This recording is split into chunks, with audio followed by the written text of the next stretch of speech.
Any bride or groom knows that the engagement is the easy part. Choose a ring, say yes, jump up and down, tell everyone.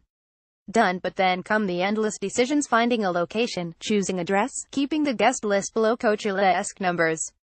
If Prince Harry and Meghan Markle do get engaged, they will have many of the usual concerns as they plan their big day, but given their unusual circumstances, there are plenty of other areas they would need to address too. Firstly, as soon as an announcement is made, Meghan's security detail would be stepped up. Following her first official appearance with Harry at the recent Invictus Games, Meghan was drafted as security detail for the first time, but it is currently paid for by her suit's bosses.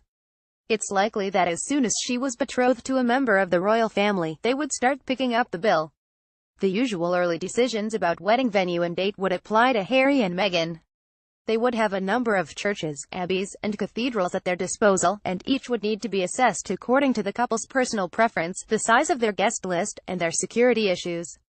The date would need to not clash with any big royal events such as Ascot, Trooping the Colour, or any scheduled state visits.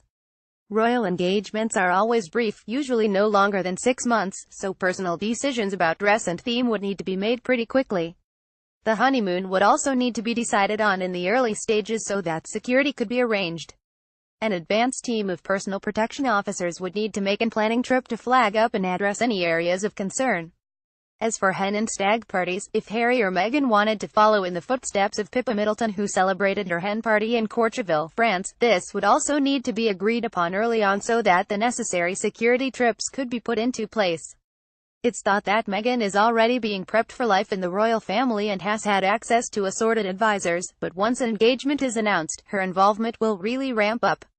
Soon after they are married, she would take on a set of patronages, and in order to do this, she would need to do research, take meetings, and make visits, in order to choose the charities she would most like to be involved in. In order to ease Meghan into royal life and introduce her to the people of the UK, she would likely go on a handful of official engagements alongside Prince Harry before their wedding.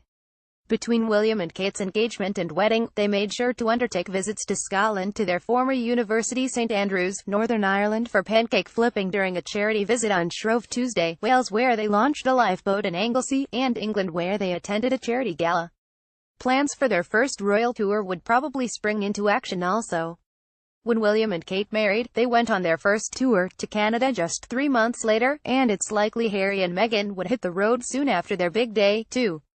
Meghan has already met Harry's father, Prince Charles, and grandmother Queen Elizabeth, as well as William, Kate, George, and Charlotte, and Harry has met Meghan's mother, but a meeting that could well be set up between engagement and wedding would be between all the parents. So it's likely that Charles and Camilla would meet Meghan's mother, Doria, and father, Tom, ahead of the wedding, so they weren't meeting for the first time on the big day. The guest list will take a long time to thrash out. Harry's wedding will not be a state occasion, but diplomacy will still be required when it comes to who gets an invite. Royal wedding invitations are always sent out incredibly close to the day. William and Kate's were posted just 2 months before their wedding. In the run-up to the big day, it's likely that keen royal fans would start camping out around where the wedding was to be held, so barriers would be erected and additional security measures undertaken. According to tradition, the couple would spend the night before their wedding apart. Harry could either stay at his home in Kensington Palace or follow in his brother's footsteps and stay the night at his father's home, Clarence House. If he is with his father, then Meghan could stay at Kensington Palace, or she could take her lead from Kate and stay in a nearby London hotel.